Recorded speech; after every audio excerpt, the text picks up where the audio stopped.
coworker forces me to do his job, so I accidentally get him fired by exposing his affair. Here's what happened. Subscribe to Am I the Jerk on YouTube and hit the bell for notifications.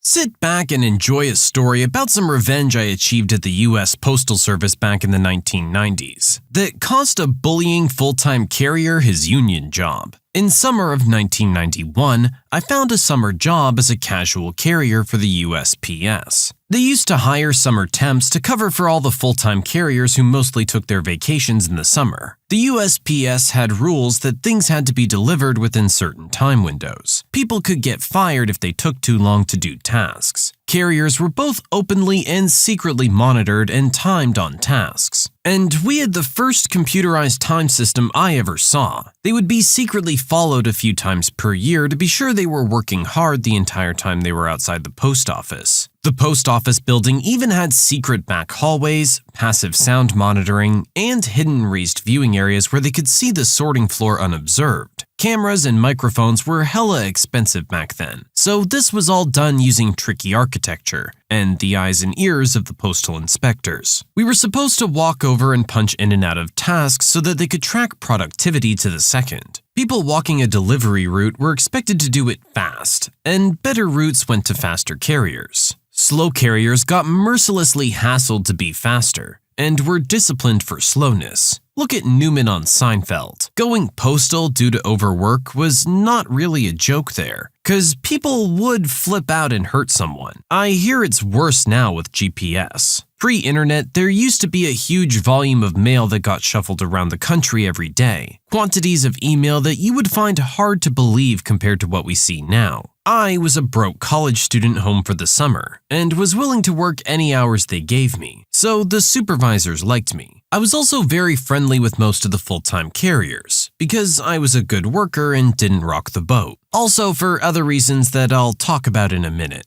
I'm a fairly big guy, 6'5" or about 195 centimeters and about 210 pounds back then. And I could carry a lot of weight, so that also made management happy. I was also in my early 20s with long legs, so I could move fast carrying a lot of weight. Sorting mail back then was labor-intensive and took a lot of time to learn. I had a regular route that I would deliver in the afternoons that was sorted by a regular. I would usually do oddball delivery stuff in the mornings, help move heavy things around, do special deliveries, things like that. I would also deliver for full-time carriers that went on vacation, or whose T6 was on vacation. Side note, mail delivery is 6 times per week, but full-time carriers only work 5 days per week. The T6 is a full-time carrier who did the 6th day for 5 routes. That way, it worked out that everyone only worked 5 days per week. At the time, a lot of retail catalogs were mailed to houses. A lot of them. Some were substantially bigger than current magazines. We also delivered magazines, ads, packages, and samples. A lot of companies would mail free samples of products, like laundry detergent, shampoo, and other liquids to be delivered to every house on the route. These were the bane of the carrier's existence, because they were bulky and heavy. This slows you down and is physically taxing. Usually, carriers would divide the very heavy stuff up and deliver it throughout the week. I was assigned to do the T6 work for a guy we'll call Dave for a few months.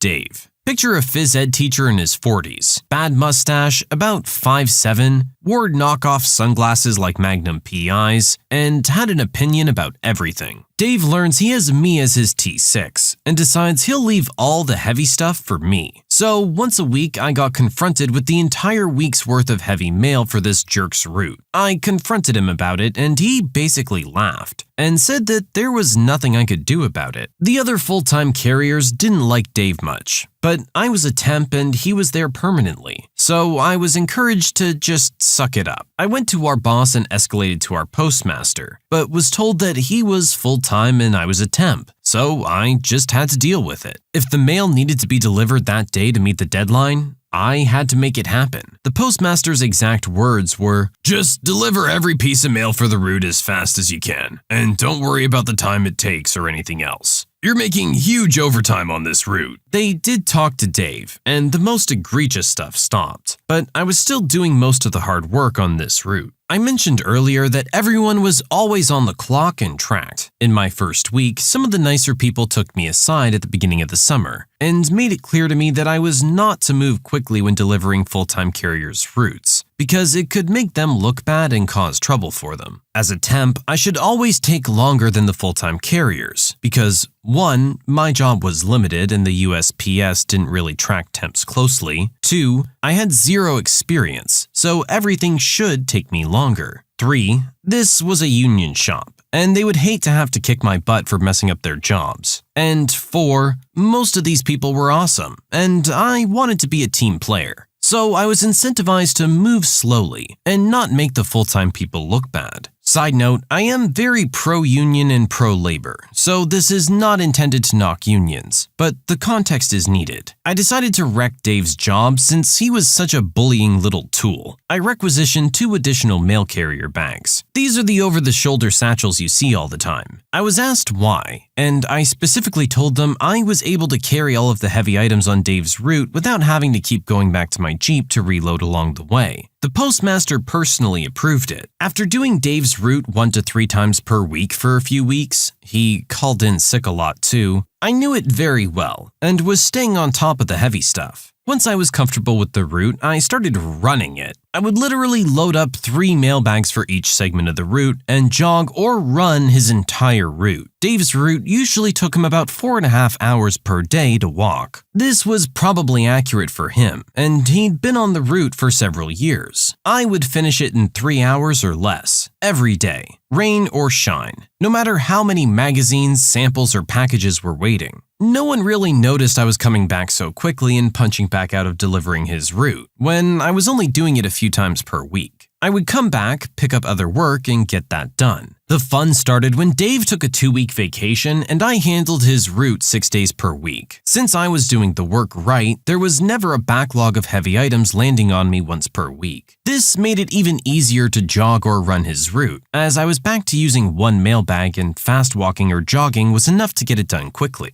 I frequently got it done in under 3 hours, and never took longer than 3.5. My personal best was under 2.5 hours. I got pulled aside by my supervisor and the postmaster after the first week. They asked me about my timekeeping practices, and I confirmed that I was doing things correctly. I would punch into his route on departure, keep the appropriate logs, and punch back in when I got back. The postmaster then asked me about Dave's route. I played completely dumb. He noted that I complained about the mail volume several weeks ago, and that I used to take 6, 7, or more hours to get it delivered. I explained that I was spreading the heavy deliveries out over the whole week, and that it really made a difference. He asked me if I was really delivering all the mail, and whether I was hiding or throwing away mail. A serious problem if true. I got very offended, and told him I delivered every piece of mail for the route, every day. Then I dropped the bomb. I told him I was having trouble understanding why this route was budgeted 4.5 hours to deliver when it clearly could be done much faster than that. I pointed out that it was a lot of dense multifamily housing, which means less walking. I told him lots of people on the route seemed surprised that I didn't want a soda pop or to sit down and talk for a minute like Dave always did with them. Pure lies. All in my innocent, "Gosh, I want to help the USPS" voice. I told the postmaster that I was delivering all the mail as fast as I could, and not worrying about anything else. I jogged the route again for the next 6 days, and kept getting it done in much less time than Dave. Dave did not know any of this. He made a point of finding me on his first day back to ask how I enjoyed doing all the hard work for him while he was vacationing. I told him I learned a lesson about how to treat your coworkers. He laughed at me and went back to sorting mail. He came back a few minutes later and said he got me a souvenir. He then pulled his middle finger out of his pocket. Classic Dave. That was my last week at the USPS, and I headed back to college. I kept in touch with some of the friends I made there, and one of them was very happy to tell me that Dave was fired about 2 months after I left. Due to the massive discrepancy in how long it took me and him to deliver the route, the higher-ups audited his route and discovered that he actually was lollygagging, taking unauthorized breaks, and apparently having an affair with a a woman on his route, all on the clock. I, on the other hand, was in great physical shape after all that running, and had pockets full of cash for that semester. His regular T6 also got most of the heavy stuff dumped on her, so she didn't get into any trouble for her delivery times, because she was swamped with all the heavy mail on her day. She actually bid for and got the route full-time when Dave was shown the door. I have more stories on my glorious summer at the USPS, but crushing that jerk Dave is one of the high points.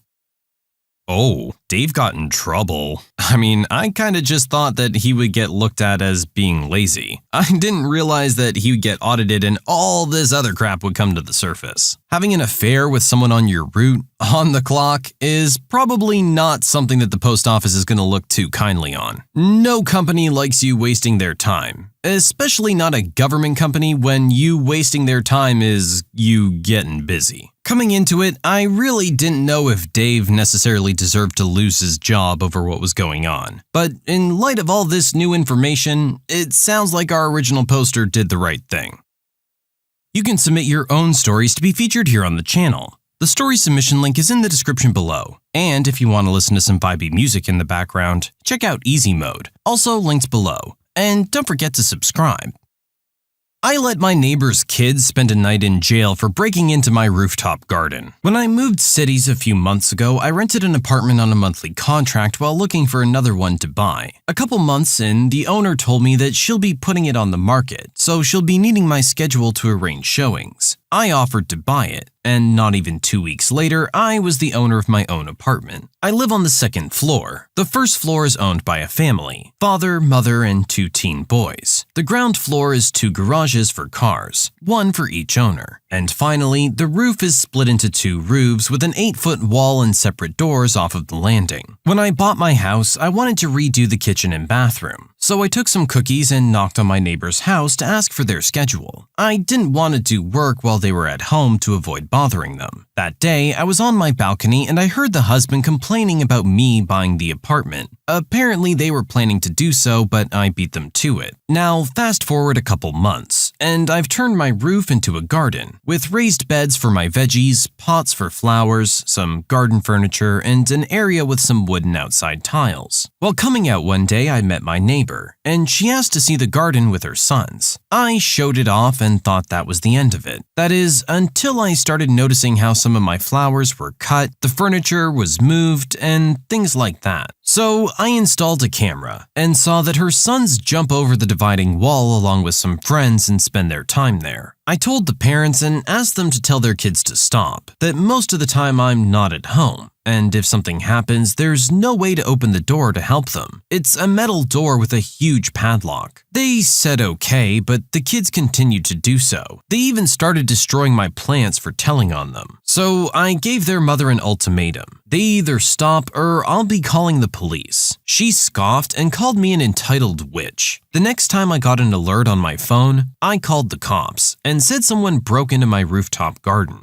They came pretty fast, and only 1 kid managed to escape. The other was caught red-handed and taken to the precinct. Their father almost broke my door and started screaming at me to come and drop the charges. I just threatened to call the police on him as well and went to bed. This morning I went to the precinct and dropped the charges, so he spent the night in jail with, according to his mom, dealers and thugs. I was so sure of my decision that I was teaching him the consequences of his actions, but my mom said that I was too harsh. She said that I punished the parents, not that I taught the kid a lesson. So, Reddit, am I the jerk? No, I'm pretty sure that kid learned the lesson. Trust me, he was miserable in that cell overnight, I'm sure. Yeah, the parents were worried or whatever, but I mean, you tried to deal with them first. It's not your fault they don't have any control over their kids. And at the end of the day, they're damaging your property. You have a right to call the police. If it was a one-time thing, maybe you let it go. But it's a regular occurrence. You can't be expected to just let it happen. That's your property. That's your area. They're not supposed to be there. Plain and simple. I'm sure they wouldn't appreciate you going into their bedroom and breaking stuff. A user called me in IT to come up to her office and essentially move her keyboard. So, early Tuesday morning, I'm sitting with a few workmates who are in remote in our daily stand-up before the actual stand-up. Suddenly, I get bombarded with Teams messages by a user, urging me to come upstairs to check her computer because it's acting up again. I told her I'll be there in 15 minutes after my stand-up, but that simply would not do. She has a very important meeting to attend. I just sigh, excuse myself from my colleagues, drink the remainder of my coffee, and head up. She's already standing at the doorway of her office, gesturing me to hurry up. None of the programs respond. Everything's acting weird. Nothing works. Have you tried restarting the laptop? No, I can't. It won't let me. I then tried to restart the laptop, and indeed, it was acting weird. Opening the start menu only immediately opened the search query, and then showed a constant space being input. At this point, I look down and see your headset is resting on top of the spacebar of the external keyboard, which I remove. Hey, look, your headset was resting against the spacebar. A look of mild panic settles in on her face, and she angrily explains this cannot be the case, as she just set them before I came over. I asked her to describe one of the issues she was having. When I opened Outlook, it kept scrolling through all the mails on its own. I asked her to open Outlook, and then I held down the spacebar, and to nobody's surprise, the error she reported was replicated.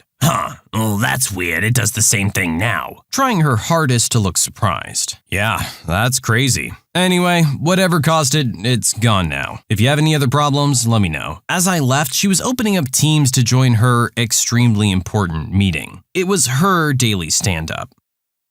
Oh my god, people like this drive me crazy. Like you don't want to do any kind of troubleshooting yourself. You couldn't put two and two together that, hey, maybe if it's putting in a spacebar over and over and over again, then the spacebar is being pressed. Maybe look down at the keyboard and see what's going on over there. This isn't something that you had to waste someone else's time to do. And you pulled them out of their equally important meeting for your meeting. Come on, just use your head next time. Stop being an idiot.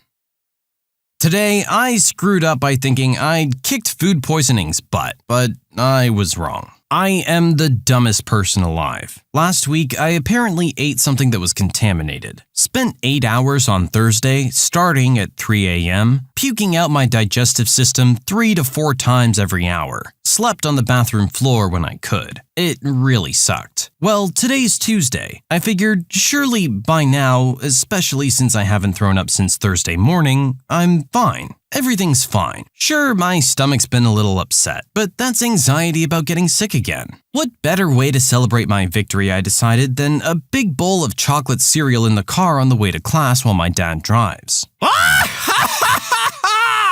Laughs my digestive system. You fool! And yes, I am the fool. 40 minutes before my first exam of the day starts, and my stomach's trying to escape from its mortal flesh prison. I've learned my lesson. I'm never eating food again. I wish I was never born. I mean, to be fair, I probably would have thought the same thing. Enough time's gone by that you hope everything's alright, but sometimes it creeps up on you when you don't expect it. I mean, what are you supposed to do? Never eat again? You have to. Unfortunately, it's a requirement as a human being. But hey, lesson learned, next time maybe take a couple buffer days just in case.